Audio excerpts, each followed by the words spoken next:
إن الحمد لله نحمده ونستعينه ونستغفره ونؤمن به ونتوكل عليه ونعوذ بالله من شرور أنفسنا ومن سيئات أعمالنا من يهده الله فلا مضل له ومن يضلل فلا هادي له أشهد أن لا إله إلا الله وحده لا شريك له وأشهد أن سيدنا محمدا عبده ورسوله أما بعد فقد قال الله تعالى في القرآن الكريم أعوذ بالله من الشيطان الرجيم بسم الله الرحمن الرحيم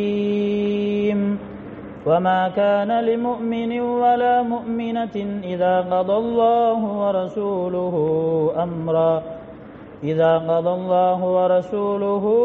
أمرا أن يكون لهم الخيرة من أمرهم صدق الله العظيم. عن أبي هريرة رضي الله عنه قال سمعت رسول الله صلى الله عليه وسلم يقول من حج فلم يرفث ولم يسفق رجع كيوم ولدته أمه متفق عليه أو كما قال صلى الله عليه وسلم. அல்லாஹ் ஒருவன், அவன் தனித்தவன், அவனுக்கு பெற்றோர்கள் கிடையாது, குழந்தைகள் கிடையாது, அந்த அல்லாஹுக்கு நிகராக யாரும் இல்லை என்று சாட்சி சொன்னவனாக, அல்லாஹ் கண்களால் பார்க்கப்பட முடியாதவன், எண்ணங்களால் எட்டப்பட முடியாதவன், வார்த்தைகளால் வர்ணிக்கப்பட முடியாதவன் என்று வல்ல இறைவனை போற்றி புகழ்ந்து குத்துபாவுடைய உரையை ஆரம்பம் செய்கின்றேன். சத்தியத்தின் தூதர், சன்மார்க்கத்தின் போதகர், சாந்தி மார்க்கம் ஏந்தி வந்த ரசூலுல்லாஹி ஸல்லல்லாஹு அலைஹி வஸல்லம் அவர்கள் மீதும், அவர்களை துயர்ந்த உத்தம சஹாபாக்கள், தாபிஊன்கள், தபவ் தாபிஈன்கள், இமாம்கள், உலமாக்கள், முஸ்லிமான முஃமினான ஆண்கள், பெண்கள் அனைவர் மீதும் அல்லாஹ்வின் சாந்தியும் சமாதானமும் என்றென்றும் உண்டாவதாக.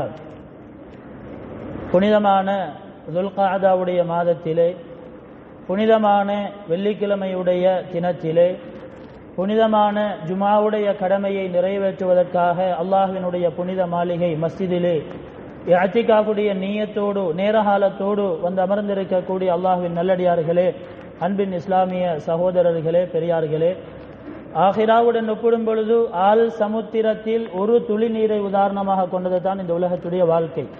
மிகவும் அற்பமானது, விரைவில் அழிந்து போகக்கூடியது.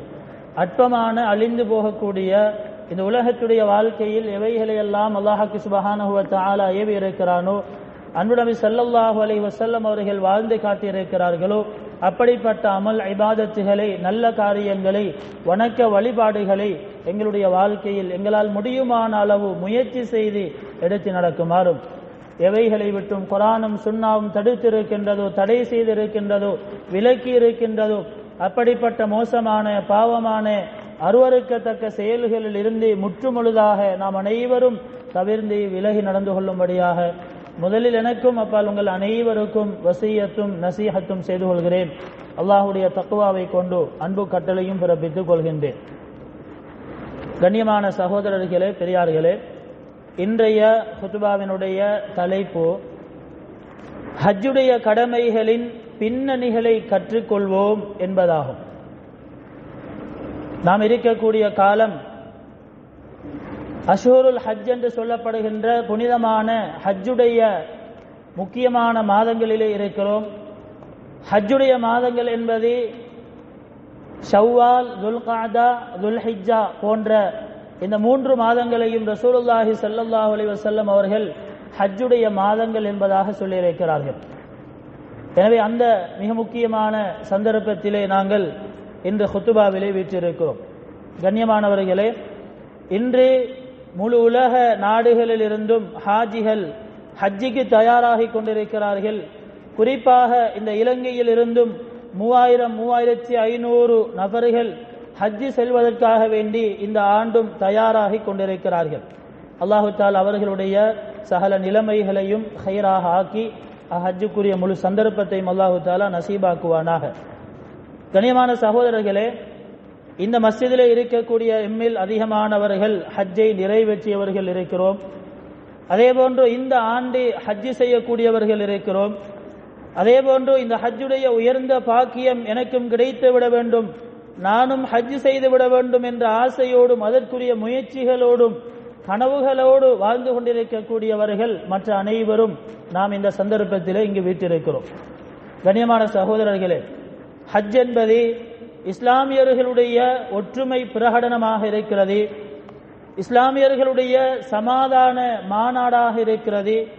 ஹஜ் என்பது இஸ்லாமியர்களுடைய சமத்துவத்தை உலகுக்கு அறியச் செய்யக்கூடிய மிக முக்கியமான ஒரு இபாதத்தாக இருந்து கொண்டிருக்கிறது.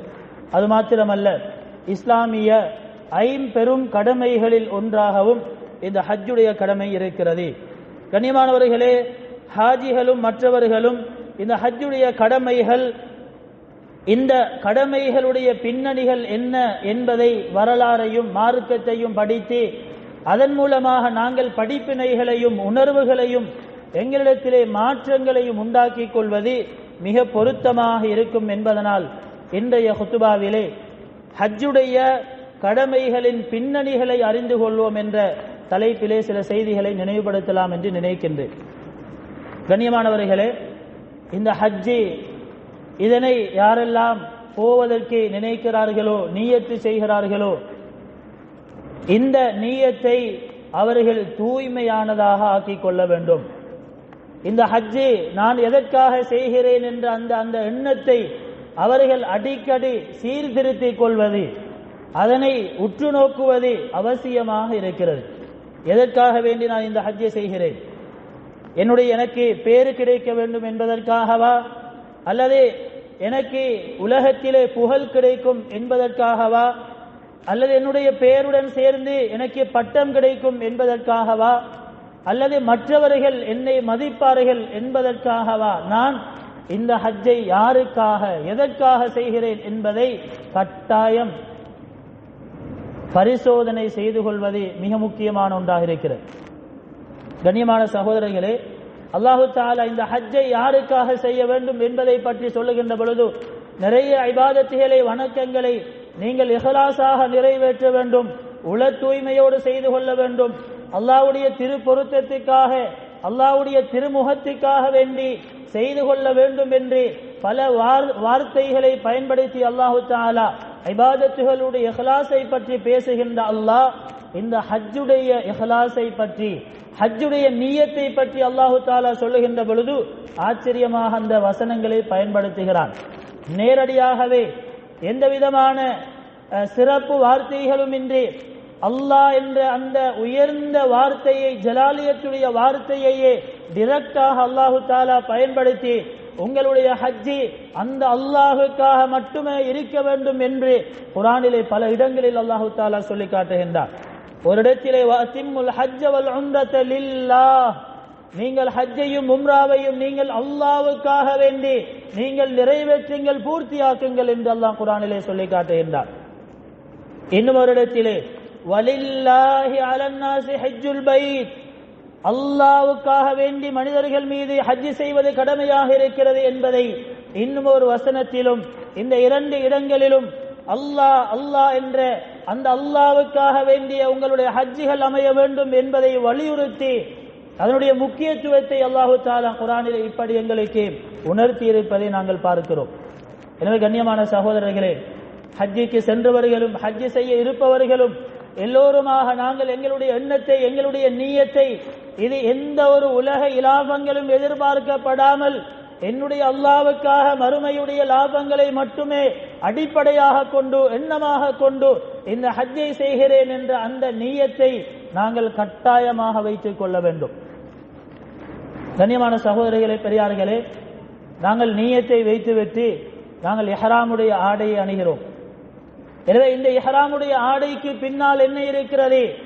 இந்த இஹ்ராமுடைய ஆடையை அணிகின்ற பொழுது எங்களுக்கு எப்படியான உணர்வுகள் வர வேண்டும் என்பதையும் நாங்கள் அந்த சந்தர்ப்பங்களில் சிந்திப்பது மிக அவசியமான ஒன்றாக இருக்கிறது.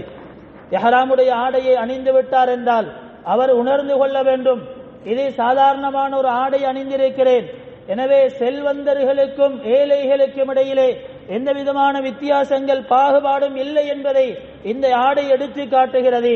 வெள்ளையர்களுக்கும் கருப்பர்களுக்கும் மத்தியிலே எந்த பாகுபாடும் இல்லை, அரபிகள் அஜமிகளுக்கு மத்தியிலே எந்த வித்தியாசங்களும் வேற்றுமைகளும் இல்லை. எனவே எல்லோரும் ஒரே சமமானவர்கள் என்பதை எடுத்து காட்டுகிறது.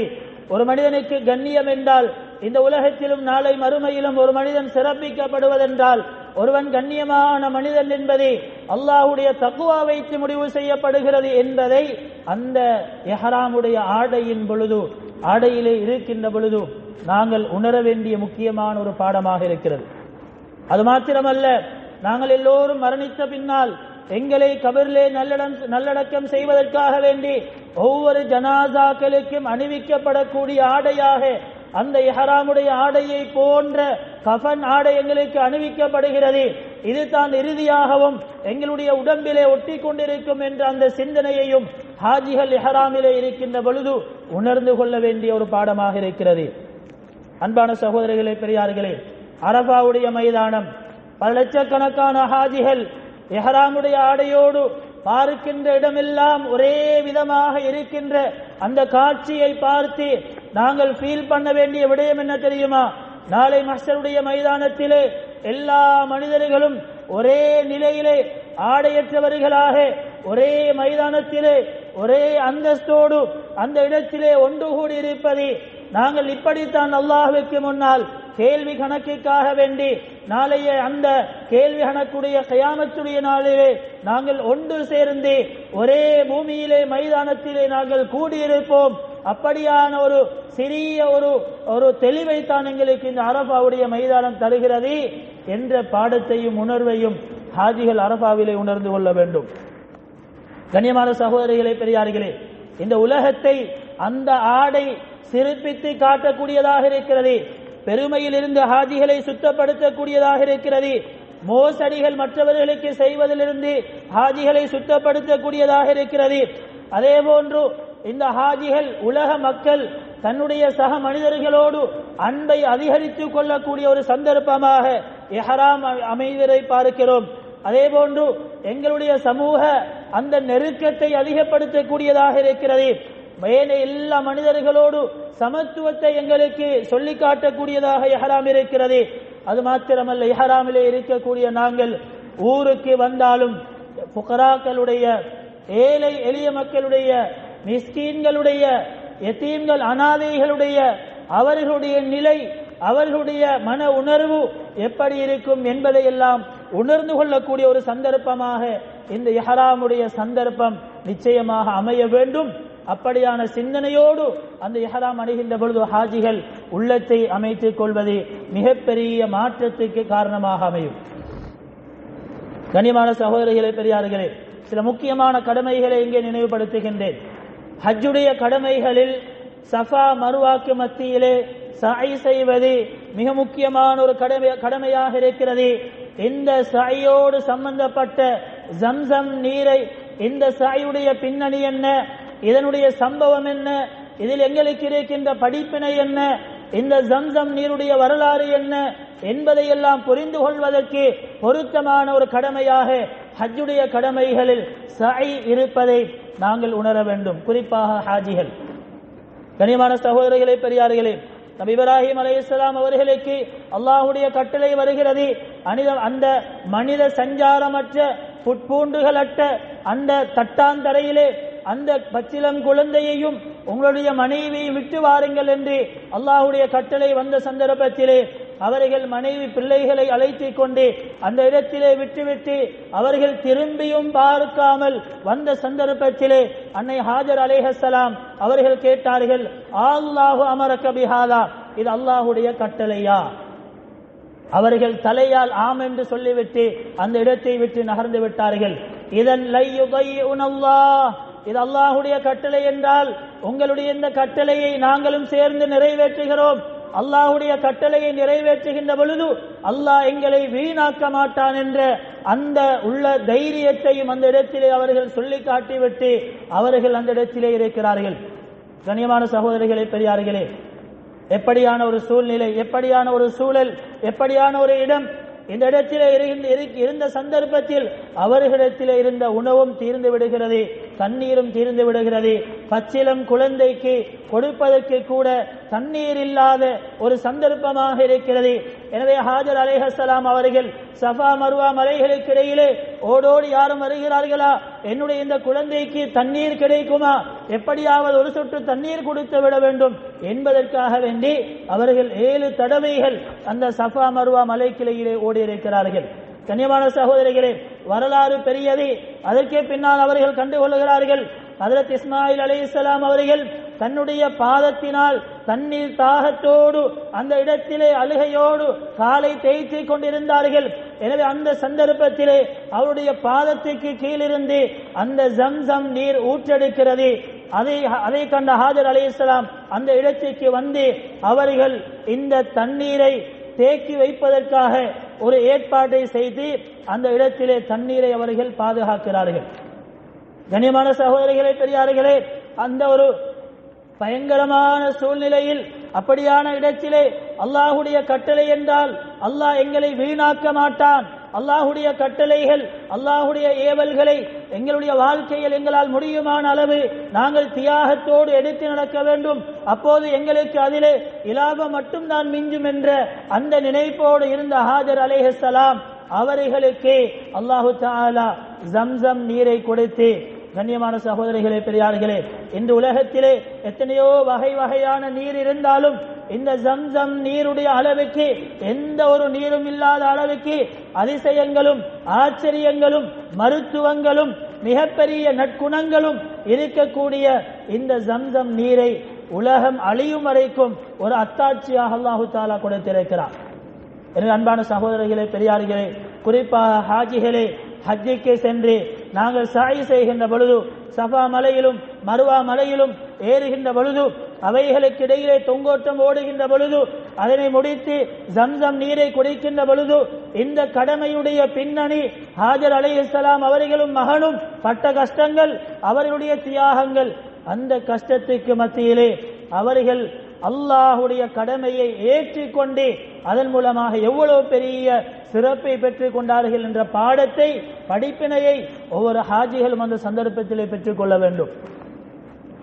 கண்ணியமான சகோதரிகளே, பெரியார்களே, அதே போன்றுதான் நாங்கள் ஹஜ்ஜுடைய இன்னும் ஒரு மிக முக்கியமான கடமையாக கற்கள் எறிவது 3 இடங்களிலே மிக முக்கியமாக இருக்கிறது. எனவே இந்த 3 ஜமராத்துகளிலும் நாங்களே கற்களை பொதுவாக 7 கற்களை அந்த இடத்திலே நாங்கள் வீசி எறிந்துவிட்டுத்தான் எங்களுடைய ஹஜ்ஜை நாங்கள் செய்கின்றோம். எனவே அன்பான சகோதரர்களே, இந்த கல்லெறிதலுடைய இந்த கடமையுடைய பின்னணி என்ன, எங்கள் எல்லோருக்கும் வரலாறு தெரியும். நபி இப்ராஹிம் அலைஹிஸ்ஸலாம் அவர்கள் தூக்கத்திலே 3 தடவைகள் கனவு காண்கிறார்கள். அது நபியுடைய கனவு வஹையாக இருக்கிறது. அல்லாஹுடைய கட்டளை, உங்களுடைய மகனை நீங்கள் அறுத்து பலி கொடுங்கள். எனவே இந்த அல்லாஹுடைய கட்டளையை நிறைவேற்றுவதற்காக வேண்டி, அல்லாஹுடைய ஏவலா, ஒரு கடமையா, ஒரு இபாதத்தா, இதனை செய்வதற்காக வேண்டி அவர் தன்னுடைய மகனை அழைத்து சென்ற சந்தர்ப்பத்திலே ஷைத்தான் குறுக்கிடுகிறான். ஷைத்தான் அந்த கடமை செய்வதற்கு தடையை உண்டாக்குகிறான். அந்த இடத்திலே அவருடைய உள்ளத்திலே ஊசலாட்டத்தை உண்டு பண்ணுகிறான். கண்ணியமான சகோதரிகளே, ஓரிடத்திலே வந்து குறுக்கிட்ட ஷைத்தானை அவர்கள் கற்களை எடுத்து 7 கற்களை அந்த ஷைத்தானுக்கு எறிந்தார்கள், அடித்து விரட்டினார்கள். மீண்டும் அவர்கள் நகர்ந்து செல்கிறார்கள். கண்ணியமானவர்களே, 2வது தடவையாகவும் ஷைத்தான் வந்து அந்த மகனை அறுத்து பலி கொடுப்பதற்கு மாற்றமாக பல ஊசலாட்டங்களையும் பல சந்தேகங்களையும் அவருக்கு அந்த கடமையை தடுப்பதற்காக நிறைய செய்திகளையும் அந்த இடத்திலே முன்வைக்கிறான். கண்ணியமானவர்களே, நபி இப்ராஹிம் அலைஹிஸ்ஸலாம் அவர்கள் அந்த இடத்திலும் அவர்கள் ஒவ்வொரு கற்களாக புரக்கி அந்த ஷைத்தானுக்கு அடித்து அந்த இடத்திலும் 7 கற்களை அவர்கள் ஷைத்தானுக்கு வீசுகிறார்கள். அதற்கு பின்னால் அவன் சென்று விடுகிறான். இவர்கள் மகனை எடுத்துக் கொண்டு சென்ற சந்தர்ப்பத்திலே 3வதாகவும் அந்த ஷைத்தான் இடையை மறைத்து அவர்களுக்கு இந்த விடயத்தை சொல்லுகிறான். 3வது முறையும் இப்ராஹிம் அலைஹிஸ்ஸலாம் அவர்கள் கற்களை புரக்கி இந்த ஷைத்தானுக்கு அடித்து எரிந்து அதற்கு பின்னால் அவர்கள் தன்னுடைய மகனை அறுப்பதற்காக கொண்டு செல்கிறார்கள். கண்ணியமானவர்களே, இதற்காக வேண்டித்தான் அல்லாஹு தஆலா ஹாஜிகளுக்கும் எங்களுக்கும் இதனை ஒரு ஹஜ்ஜுடைய கடமையாக ஆக்கியிருக்கிறான். ஹஜ் செல்லக்கூடிய அனைவரும் அந்த இடத்திலே 3 ஜமராத்துகளிலும் அந்த 7 கற்கள் வீதம் அந்த ஷைத்தானுக்கு இப்ராஹிம் அலைஹிஸ்ஸலாம் அவர்கள் எரிந்ததற்காக வேண்டி அந்த ஒரு சிறப்பான ஒரு விடயமாக ஹாஜிகளுக்கு ஆக்கி கொடுக்கப்பட்டிருக்கிறது. ஹாஜிகளும் அந்த 21 கற்களை அந்த இடத்திலே 3 இடங்களிலும் வீசி எறிந்து விட்டு வருகிறார்கள். கண்ணியமான சகோதரிகளே, பெரியார்களே, ஷைத்தான் ஒரு அமலை செய்வதற்கு முனைகின்ற பொழுது, ஒரு இபாதத்தை செய்வதற்கு ஆரம்பிக்கின்ற பொழுது வந்து ஊசலாட்டத்தை உண்டு பண்ணுகிறான், வந்து அதிலே சந்தேகத்தை உருவாக்குகிறான், அல்லது வேறு காரணங்களை சொல்லி அந்த இபாதத்தை செய்ய வேண்டாம் என்று தடை செய்கிறான் என்றால் அந்த சந்தர்ப்பங்களில் நான் எப்படி நடக்க வேண்டும் என்பதை கற்றுக்கொள்ளக்கூடிய ஒரு சந்தர்ப்பமாக அந்த ஜமராத்துகளில் கல்லறிவது இருக்கிறது. கனிமான சகோதரிகளே, தஹஜ்ஜுதிலே தூங்கிக் கொண்டிருக்கிறோம். ஃபஜ்ருடைய அதான் சொல்லுகிறது, ஷைத்தான் குறுக்கிடுகிறான், வந்து எங்களிடத்திலே சொல்லுகிறான், அலைக்க லைலுன் தவீல், உங்களுக்கு நீண்ட இரவு இருக்கிறது, ஏன் இப்போது எழும்ப வேண்டும், சற்று இன்னும் தூங்கலாமே என்று பல தடவைகள் அவன் சொல்லிக் கொண்டிருக்கிறான். எங்களுக்கு அவன் ஃபஜ்ர் தொழாமல் இருப்பதற்கு பல விடயங்களை அந்த இடத்திலே ஞாபகப்படுத்திக் கொண்டிருக்கிறான். கண்ணியமானவர்களே, ஹஜ்ஜை முடித்தவர்களே, ஹஜ்ஜி செய்ய இருப்பவர்களும் நாங்கள் பாடம் படிக்க வேண்டும். இந்த சந்தர்ப்பத்தில் எல்லாம் எங்களுக்கு உணர்வு வர வேண்டும். இப்ராஹிம் அலைஹிஸ்ஸலாம் எவ்வளவு பெரிய ஒரு கடமை, எவ்வளவு சிரமமான ஒரு கடமை, இதனை செய்வதற்கு அவர்கள் பார்க்கின்ற பொழுது இந்த ஷைத்தான் வந்து குறுக்கிட்டான். குறுக்கிட்ட ஷைத்தானை அவர்கள் எப்படி கல்லை வீசி அடித்து அவனை துரத்தி விட்டு அந்த கடமையை நிறைவேற்றுவதற்கு அவர்கள் வந்திருக்கிறார்களோ, இதே போன்று எந்த சந்தர்ப்பங்களில் எல்லாம் நான் ஒரு நல்ல காரியத்தை செய்கின்ற பொழுது, ஒரு இபாதத்தை செய்கின்ற பொழுது இந்த ஷைத்தான் குறுக்கிடுகிறான் என்றால், கண்ணியமானவர்களே, அந்த எல்லா சந்தர்ப்பங்களிலும் அவனை முறியடித்து, அதனை நாங்கள் விரட்டி அடித்து, அந்த நிலைமையை மாற்றிக்கொண்டு நாங்கள் அந்த கடமையை நிறைவேற்ற வேண்டும். அது எங்களுடைய வணக்கங்கள், இபாதத்துகளில் ஷைத்தான் குறுக்கிடுவான். அல்லது எங்களுடைய வியாபாரத்திலே எங்களுடைய ஒரு பொய்யை, ஒரு ஏமாத்தை, ஒரு பல பிழையான விடயங்களை சொல்லுகிறான் என்றால், ஹாஜிகளே, எங்களுக்கு உள்ளுணர்வு சொல்ல வேண்டும், ஷைத்தான் வந்திருக்கிறான், இவனுக்கு நான் இடம் கொடுக்க கூடாது. எனவே எங்களுடைய வியாபாரத்தில் அப்படி நடந்து கொள்ள வேண்டும்.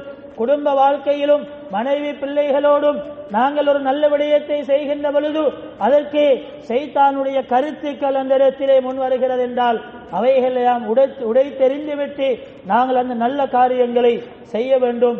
எங்களுடைய சமூகத்தோடு எங்களுடைய நட்பண்புகள், நல்ல குணங்கள், நாங்கள் மற்றவர்களோடு இரக்கமாக அன்பாக நடக்க வேண்டும், எல்லோரோடும் உண்மையாக நேர்மையாக நடக்க வேண்டும், நல்ல முறையில் அவர்களோடு பழக வேண்டும் என்று வருகின்ற சந்தர்ப்பத்தில் எல்லாம் ஷைத்தான் எங்கே ஊடுருவுகிறானோ, எங்கே ஊசலாட்டம் ஏற்படுகிறதோ, எங்கு பிழை செய்யுமாறு, எங்கு அந்த நல்ல விடயத்திலிருந்து மாற்றம் செய்யுமாறு ஷைத்தான் சொல்கிறானோ, கண்ணியமானவர்களே, ஹாஜிகளே, நாங்கள் அனைவரும் உணர வேண்டும், இது ஷைத்தான் வந்திருக்கிறான்.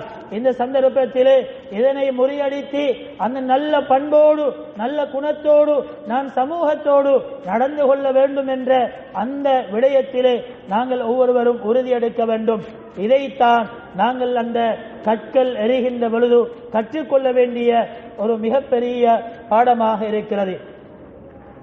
கண்ணியமான சகோதரர்களே, பெரியார்களே, ஹஜ்ஜுடைய மிக முக்கியமான கடமைகளில் இன்னும் ஒரு கடமையாக இருப்பதுதான் அந்த இடத்திலே உதுஹையாவை, குர்பானிகளை அந்த இடத்திலே ஹஜ்ஜுடைய கடமைகளை நிறைவேற்றுகிறோம். கண்ணியமான சகோதரர்களே, இந்த குர்பானியை சாதாரணமாக ஒட்டகத்தையோ ஆட்டையோ அந்த இடத்திலே நாங்கள் கொடுத்துவிட்டு நாங்கள் என்னுடைய கடமையை செய்து விட்டோம் என்று வீடு திரும்பி விடுவதல்ல. அந்த உதுஹையாவை, அந்த குர்பானியை நாங்கள் கொடுக்கின்ற பொழுது எங்களுக்கு வர வேண்டிய பாடம் என்ன, எங்களுக்கு வர வேண்டிய நினைவில் வர வேண்டிய சம்பவம் வரலாறு என்ன என்று பார்த்தோம் என்றால், அதுவும் நபி இப்ராஹிம் அலைஹிஸ்ஸலாம் அவர்களுக்கு அவர்கள் திருமணம் முடிக்கிறார்கள். 10 வருடங்கள் குழந்தை பாக்கியம் இல்லை, 20 வருடங்கள் குழந்தை பாக்கியம் இல்லை, 40 வருடங்கள் குழந்தை பாக்கியம் இல்லை, 86 வயதை அடைகிறார்கள், குழந்தை பாக்கியம் இல்லை. எப்படியான ஒரு நிலையிலே இருந்திருப்பார்கள், எவ்வளவு கவலையோடு இருந்திருப்பார்கள், எவ்வளவு அல்லாஹ்வுடைய நெருக்கமான நபி எவ்வளவு துஆக்களை செய்திருப்பார்கள், எவ்வளவு ஏனைய மருந்துகளை செய்திருப்பார்கள். கண்ணியமான சகோதரிகளே, இப்படி இருந்த அந்த நபிக்கு 86 வயதுக்கு பின்னால் அல்லாஹு தஆலா குழந்தை பாக்கியத்தை கொடுக்கிறான். அந்த குழந்தையோடு அன்பாக இருக்கிறார்கள், ஆதரவோடு இருக்கிறார்கள். அவர்கள் மிக இரக்கமாக இருக்கிறார்கள். அந்த குழந்தை வளர்ந்து வருகிறது. பலம்மா பலக மஅஹு ஸஅய, அல்லாஹ் குர்ஆனிலே சொல்கிறான், அவர்கள் எழுந்து ஓடி ஆடி விளையாடுகின்ற அந்த பருவத்தை அடைகிறார்கள், அந்த வயதை அடைகிறார்கள். அந்த நேரத்திலேதான் அவர்களுக்கு அந்த வஹையை அல்லாஹு தஆலா அறிவிக்கிறான், உங்களுடைய இந்த பாசம் நிறைந்த குழந்தையை நீங்கள் குர்பானி கொடுக்க வேண்டும். எப்படியான ஒரு நிலை, எவ்வளவு கஷ்டமான ஒரு சந்தர்ப்பம். கண்ணியமானவர்களே, அன்பு வைத்த குழந்தையாக இருந்தாலும், தவம் இருந்து துவாக்களோடு இருந்து பெற்றுக்கொண்ட குழந்தையாக இருந்தாலும் அல்லாஹுடைய ஒரு சிறிய கட்டளை வருகிறதா, இது ஒரு அல்லாஹ் எனக்கு கடமையாக சொல்லிவிட்டானா? அவர்கள் யோசிக்கவில்லை. உடனே மகனிடத்திலே அபிப்பிராயத்தையும் அவர்கள் கண்ட கனவையும் சொல்லி அந்த மகனை அறுப்பதற்காக வேண்டி அவர்கள் கொண்டு சென்றார்கள். வந்த தடைகளை எல்லாம் தாண்டி அல்லாஹ்வுடைய கடமையை நிறைவேற்றுவதற்காக கொண்டு சென்று அவர்கள் அறுப்பதற்கு அவர்கள் கத்தியை கழுத்தில் வைத்து அறுக்கிறார்கள். அதற்கு பின்னால் அல்லாஹு தஆலா மிகப்பெரிய ஒரு ஆச்சரியத்தை நிகழ்த்தினார். ஒரு மிகப்பெரிய ஒரு சிறப்பை அவர்களுக்கு கொடுத்தான். அல்லாஹு தஆலா வானிலிருந்து ஒரு ஆட்டை இறக்கி குர்பானி கொடுக்குமாறு சொல்லிவிட்டு குழந்தையை, பிள்ளையை அவர்களிடத்திலே அல்லாஹு தஆலா திருப்பி கொடுக்கிறார். கண்ணியமான சகோதரிகளே, நாங்கள் ஹஜ்ஜுடைய கடமையில் வைத்து இந்த குர்பானி கொடுக்கின்ற பொழுது அல்லது ஊர்களிலே இருந்து ஹஜ்ஜுடைய நாட்களிலே நாங்கள் இந்த உதஹியாவுடைய காலங்களிலே உதஹியாவை குர்பானியை கொடுக்கின்ற பொழுது எங்களுக்கு வரவேண்டிய சிந்தனை, அந்த சிந்தனை அல்லாஹ்வுடைய கட்டளையா, பிள்ளைகளுடைய விடயத்திலே அல்லாஹ் என்ன கட்டளையிட்டிருக்கிறான், மனைவியுடைய விடயத்திலே அல்லாஹ் என்ன கட்டளையிட்டிருக்கிறான், தாய் தந்தையுடைய விடயத்திலே அல்லாஹ் என்ன கட்டளையிட்டிருக்கிறான், மற்ற மனிதர்களுடைய விடயத்திலே அல்லாஹு தஆலா என்ன கட்டளையிட்டிருக்கிறான், நான் நேசம் வைத்திருக்கின்ற இரவு பகல் பாராமல் உழைத்த செல்வத்தின் மீது அல்லாஹ் என்ன கட்டளைகளை இட்டிருக்கிறான், என்னுடைய உடலிலே அல்லாஹு தஆலா என்ன கட்டளைகளை சொல்லியிருக்கிறார்.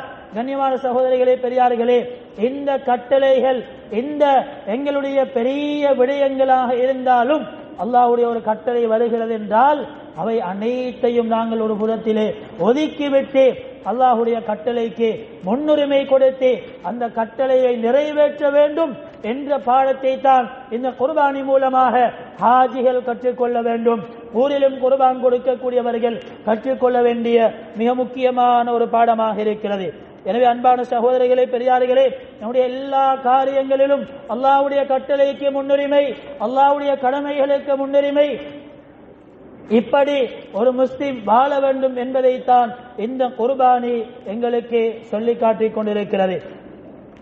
அன்பான சகோதரிகளே, பெரியார்களே, இந்த குர்பானியையும் கொடுத்துவிட்டு ஹாஜிகள் நாங்கள் செய்யக்கூடிய இன்னும் ஒரு மிக முக்கியமான கடமை, நாங்கள் முடிகளை வலித்துக் கொள்கிறோம் அல்லது முடிகளை குறைத்துக் கொள்வது ஒரு கடமையாக இருக்கிறது. அன்பான சகோதரிகளே, பெரியார்களே, நாங்கள் இதிலிருந்து எதனை கற்றுக்கொள்ள வேண்டும், இதனுடைய படிப்பினை என்னவாக இருக்கிறது என்று பார்த்தால் உலமாக்களும் கிதாபுகளிலே நிறைய எழுதியிருக்கக்கூடிய மிக முக்கியமான ஒரு செய்தி என்ன தெரியுமா? நாங்கள் இபாதத்துகளுக்கு, அல்லாஹ்வுடைய கட்டளைகளுக்கு காரணத்தை தேடக்கூடியவர்களாக இருக்கக்கூடாது. நாங்கள் யோசிக்க முடியாது, எவ்வளவு வருடங்களாக பராமரித்து வந்த முடி, இந்த ஹஜ்ஜுக்கும் இந்த முடியை வெட்டுவதற்கும் என்ன தொடர்பு இருக்கிறது, இதனால் என்ன மருத்துவ குணங்கள் இருக்கிறது அல்லது என்ன அறிவியல் இருக்கிறது, இந்த முடியை வெட்டுவதோடு ஹஜ்ஜுடைய கடமைகள் இப்படி ஒரு கடமை எதற்கு என்று ஒரு கணமேனும் நாங்கள் சிந்திக்க கூடாது என்பதைத்தான் மிக பிரதானமாக இந்த எங்களுடைய முடிகளை வெட்டுவது அந்த கடமை இருக்கிறது.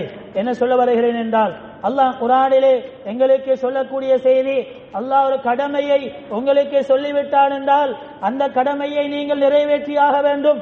நீங்கள் அறிவியலோடும் நீங்கள் மருத்துவத்தோடும் நீங்கள் ஆய்வுகள் ரீதியாகவும் உலகத்தில் உள்ளவர்களும் உலகத்தில் முன்னணி நிறுவனங்களும் அமைப்புகளும் ஆய்வாளர்களும் என்ன சொல்கிறார்கள், இது நலவா கெடுதியா, இதில் என்ன இருக்கிறது என்பதையெல்லாம் சிந்திக்க வேண்டிய உரிமை உங்களுக்கு கிடையாது. அல்லாஹ்வுடைய கட்டளையா உங்களுக்கு இஷ்டம் பார்த்து அதிலே செய்ய முடியாது, அதை நிறைவேற்றியே ஆக வேண்டும் என்பதைத்தான் இந்த முடி வெட்டுவது கூட, முடியை வலிப்பது கூட எங்களுக்கு சொல்லக்கூடிய பாடமாக இருக்கிறது.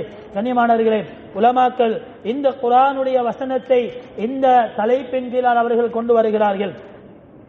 நான் ஆரம்பத்தில் போது அதே வசனம், அல்லாஹ் தஆலா சொல்கிறான், வமா கான லிமுஃமினின் வலா முஃமினத்தின் இதா கலல்லாஹு வ ரசூலுஹு அம்ரன் ஐயகூன லஹுமுல் கைரத்து மின் அம்ரிஹிம்.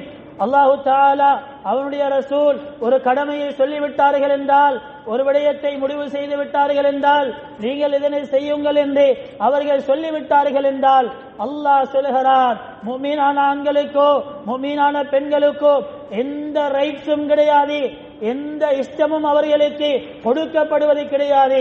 அந்த கடமைகள் சொல்லப்பட்ட விதத்திலே அதனை நிறைவேற்றியாகுவது தான் அவர்கள் செய்ய வேண்டியது என்பதை இந்த குர்ஆனுடைய விளக்கம் எங்களுக்கு சொல்லிக் கொண்டிருக்கிறது. எனவே அன்பானவர்களே, உலகத்திலே இருக்கக்கூடிய கடமைகள், இபாதத்துகள், வணக்கங்கள், வழிபாடுகள், ஹஜ்ஜுடைய கடமைகள், அதே போன்று ஜக்காத்துடைய கடமைகள், நோன்புடைய கடமைகள், ஏனைய என்னென்னெல்லாம் மார்க்கத்தில் சொல்லப்பட்டிருக்கிறதோ, அன்றாடம் நாங்கள் செய்கின்ற விடயத்திலே சுன்னத்தான என்னென்ன காரியங்கள் இருக்கிறதோ, எங்களுடைய தூக்கத்துடைய சுன்னத்துகள், எங்களுடைய வெளி தேவைகளுடைய சுன்னத்துகள், எங்களுடைய பிரயாணத்துடைய சுன்னத்துகள், எவைகள் எல்லாம் இருக்கிறதோ அவை அனைத்திலும் எங்களுடைய புத்திக்கு அது சரியாக படட்டும் அல்லது சரியாக படாமல் இருக்கட்டும். அல்லாஹ் சொல்லியிருக்கிறானா? அன்பு நபி அவர்கள் சொல்லியிருக்கிறார்களா? அன்பு நபி அவர்கள் செய்திருக்கிறார்களா? நான் அதனை செய்கிறேன் என்ற ஒரு உறுதியான முடிவுக்கு வர வேண்டும்.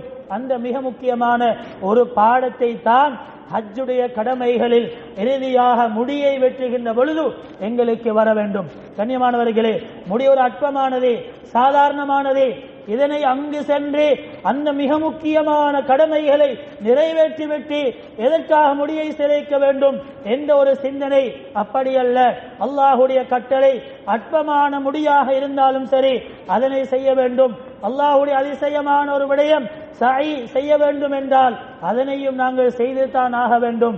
அரபாவுடைய மைதானத்தில் தரிக்க வேண்டும் என்றால் அங்கு நின்று தான் ஆக வேண்டும் என்பதைத்தான் நாங்கள் இதிலே கற்றுக்கொள்ள வேண்டிய மிக முக்கியமான ஒரு பாடமாக இருக்கிறது. அன்பான சகோதரர்களே, பெரியார்களே, இன்னும் நாங்கள் மேலதிகமாகவும் ஒரு சில செய்திகளை அங்கே ஹஜ் செல்கின்ற பொழுது நாங்கள் செய்வது வழமையாக இருக்கிறது. அதில் மிக மிக முக்கியமான ஒன்றாக ஜியாரத்துன் நபி, அன்பு நபி ஸல்லல்லாஹு அலைஹி வஸல்லம் அவர்களுடைய அந்த மக்பராவுக்கு, அவர்களுடைய நல்லடக்க ஸ்தலத்திற்கு, அந்த இடத்திற்கு சென்று அங்கே ஜியாரத் செய்வது அதிகமானவர்கள் செய்யக்கூடிய ஒன்றாக இருக்கிறது. கண்ணியமானவர்களே, வெறுமனே சென்றுவிட்டு அவர்களுக்கு சலாம் சொல்லிவிட்டு அந்த இடத்திலே துஆக்களையும் செய்துவிட்டு அந்த இடத்திலே தொழுதுவிட்டு நாங்கள் அந்த இடத்திலிருந்து வந்து விடுவதல்ல. அது யார் அடக்கம் செய்யப்பட்டிருக்கிறார், எதற்காக நாங்கள் எல்லோரும் அந்த இடத்திற்கு ஜியாரத்திற்காக செல்கிறோம், இதில் என்ன இருக்கிறது? கண்ணியமான சகோதரிகளே, கோடான கோடி படிப்பினைகள் இருக்கிறது, லட்சக்கணக்கான பாடங்கள் இருக்கிறது, லட்சக்கணக்கான முன்மாதிரிகள் இருக்கிறது. அப்படிப்பட்ட ஒரு சிறந்த ஈருலக தலைவர் தான் அந்த இடத்திலே நல்லடக்கம் செய்யப்பட்டிருக்கிறார்.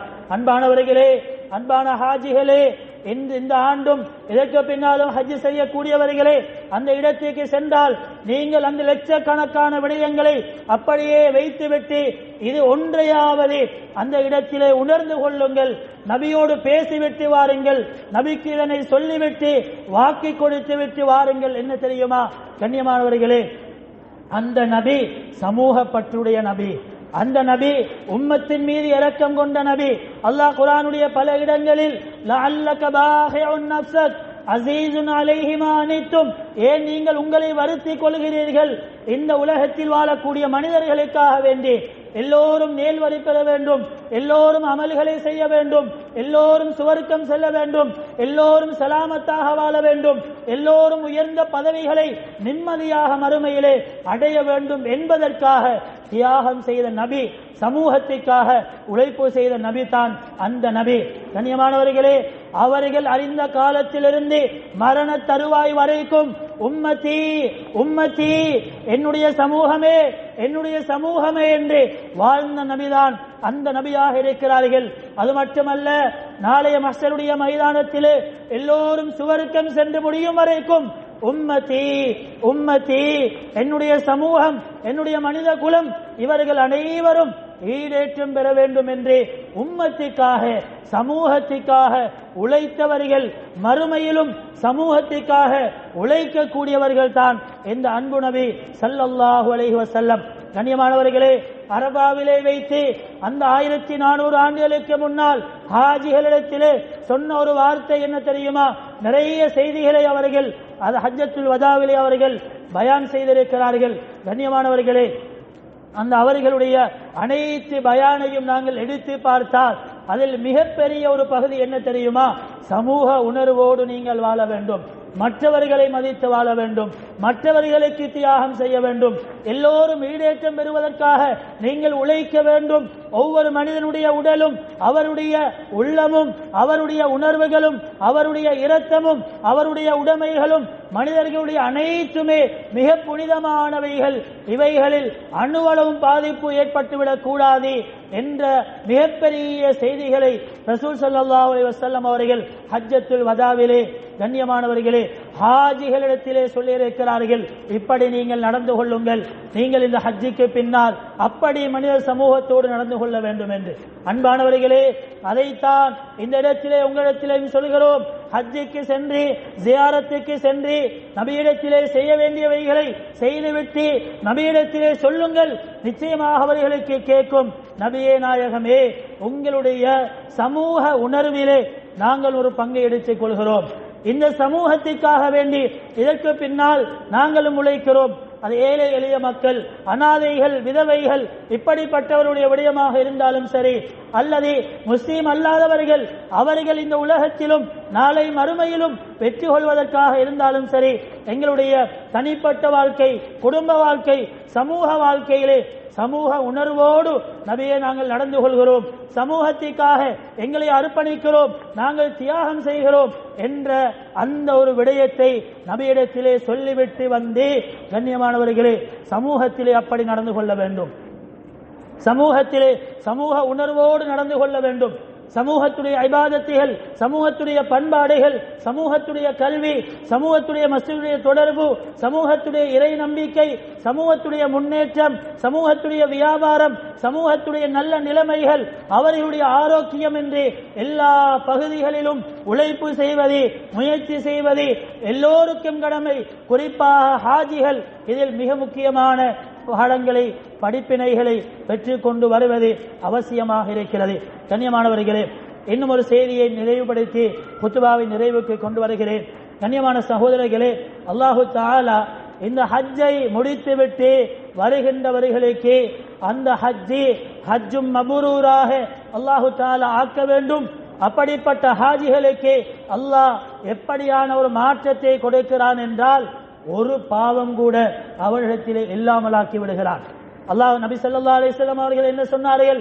ஹஜ்ஜும் மப்ரூர், சிறப்பான நல்ல ஹஜ்ஜி, ஏற்றுக்கொள்ளப்பட்ட இந்த ஹஜ் இருக்கிறதே, இந்த ஹாஜி ஹஜ்ஜுடைய கடமைகளை, இந்த உணர்வுகளை எல்லாம், இந்த பாடங்களை எல்லாம் கற்றுக்கொண்டு ஹஜ்ஜை முடித்துவிட்டு அவர் திரும்பி வருகிறாரே, இந்த ஹாஜி எப்படி வருகிறார் என்றால், கயௌமி வலதத்துஹு உம்முஹு, ஒரு குழந்தையை அன்றைய தினத்திலே தாய் பெற்றெடுத்தால் அந்த குழந்தையுடைய பாவங்கள் எப்படி இல்லாமல் இருக்குமோ, அந்த குழந்தையுடைய உள்ளங்கள் எப்படி சுத்தமாக இருக்குமோ, அந்த குழந்தை எப்படி நல்ல சிந்தனையோடு இருப்பாரோ, அந்த குழந்தை எப்படி அனைத்தையும் ஏற்றுக்கொள்கின்ற மனப்பக்குவத்தோடு இருப்பாரோ, நல்லவராக இருப்பாரோ, பொய் புறம் ஏமாற்றி எதுவும் தெரியாதவராக இருப்பாரோ, அன்பு மட்டுமே தெரியக்கூடியவராக இருப்பாரோ, அன்பான ஹாஜிகளே, இதே மாதிரியான ஒரு பாவமற்ற ஒரு புதிய ஒரு மனிதராக மாற்றத்தை பெற்றுக் கொண்ட ஒருவராக அல்லாஹு தஆலா அவர்களை ஊருக்கு திருப்பி அனுப்புகிறான்.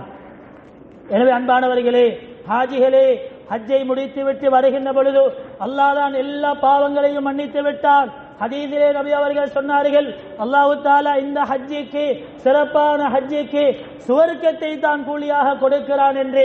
எனவே திரும்பி வருகிறோம், பாவங்கள் மன்னிக்கப்பட்டு விட்டது, சுவர்க்கம் கிடைத்து விட்டது, ஏனைய எல்லா ஹைர்களும் நன்மைகளும் கிடைத்து விட்டது. ஊருக்கு வந்து பழைய மாதிரி இருப்பதல்ல. கண்ணியமானவர்களே, எங்களுக்கு ஒரு புதிய பெயர், மக்களுடைய புதிய ஒரு கண்ணோட்டம், ஹாஜிகள் என்ற ஒரு பார்வை, இப்படி இருக்கின்ற நாங்கள் சமூக உணர்வையும் நாங்கள் எடுத்துக் கொள்வது, சமூக உணர்வு மட்டுமல்ல, எங்களுடைய தனி மனித வாழ்க்கையிலும் ஒரு மாற்றத்தை ஏற்படுத்துவது கட்டாயமான ஒன்றாக இருக்கிறது. ஹஜ்ஜிக்கு முன்னால் செய்த மாதிரி அல்ல எங்களுடைய இபாதத்துகள், அதிலே வித்தியாசம் இருக்க வேண்டும். ஹஜ்ஜிக்கு முன்னால் செய்த மாதிரியான அல்ல எங்களுடைய வியாபாரங்கள், அதிலே ஒரு மாற்றம் இருக்க வேண்டும். ஹஜ்ஜிக்கு முன்னால் குடும்ப வாழ்க்கை, ஹஜ்ஜிக்கு பின்னாலும் அப்படியே அல்ல, அதில் ஒரு முன்னேற்றம் இருக்க வேண்டும். ஹஜ்ஜிக்கு முன்னால் இருந்த பண்புகள், குணங்களில் குறைபாடுகள் இருக்கலாம். ஹஜ்ஜிக்கு பின்னால் நற்குணங்கள் நிறைந்தவர்களாக அந்த ஹாஜிகள் மாற வேண்டும். இதுதான் ஹஜ்ஜுடைய கடமையுடைய பின்னணிகள். அந்த கடமையுடைய பின்னணிகளை கற்றுக்கொண்டதனுடைய ஒரு சிறப்பான அம்சமாக இருக்கிறது. எனவே அன்பானவர்களே, இந்த ஹஜ்ஜுடைய காரியங்களில் நல்ல விடயங்களை, ஹஜ்ஜுடைய கடமைகளை முறையாக செய்வதோடு அதனுடைய அந்த கடமைகளுடைய பின்னணிகளை கற்றுக்கொண்டு நாங்கள் எங்களுடைய வாழ்க்கையிலே மிகப்பெரிய ஒரு மாற்றத்தை, முன்னேற்றத்தை பெற்றுக்கொண்டவர்களாக அல்லாஹ்வுக்கு சுப்ஹானஹு வ தஆலா நம் அனைவரையும் ஆக்கியருள்வானாக. யாழனுடைய பாவங்களை மன்னிச்சிடுவாயாக. யாழனுடைய பெற்றார்களுடைய பாவங்களை மன்னிச்சிடுவாயாக. உற்றார் உறவினர்கள், முஸ்லிமான மீனான ஆண்கள், பெண்கள் அனைவருடைய பாவங்களை மன்னிச்சிடுவாயாக. யா அல்லாஹ் ரப்பி ரஹ்மானே, கடந்த ஆண்டுகளில், கடந்த காலங்களில் ஹஜ்ஜி செய்த ஹாஜிகளை பொருந்திக் கொள்வாயாக. அவருடைய ஹஜ்ஜிகளை கபூல் செய்வாயாக.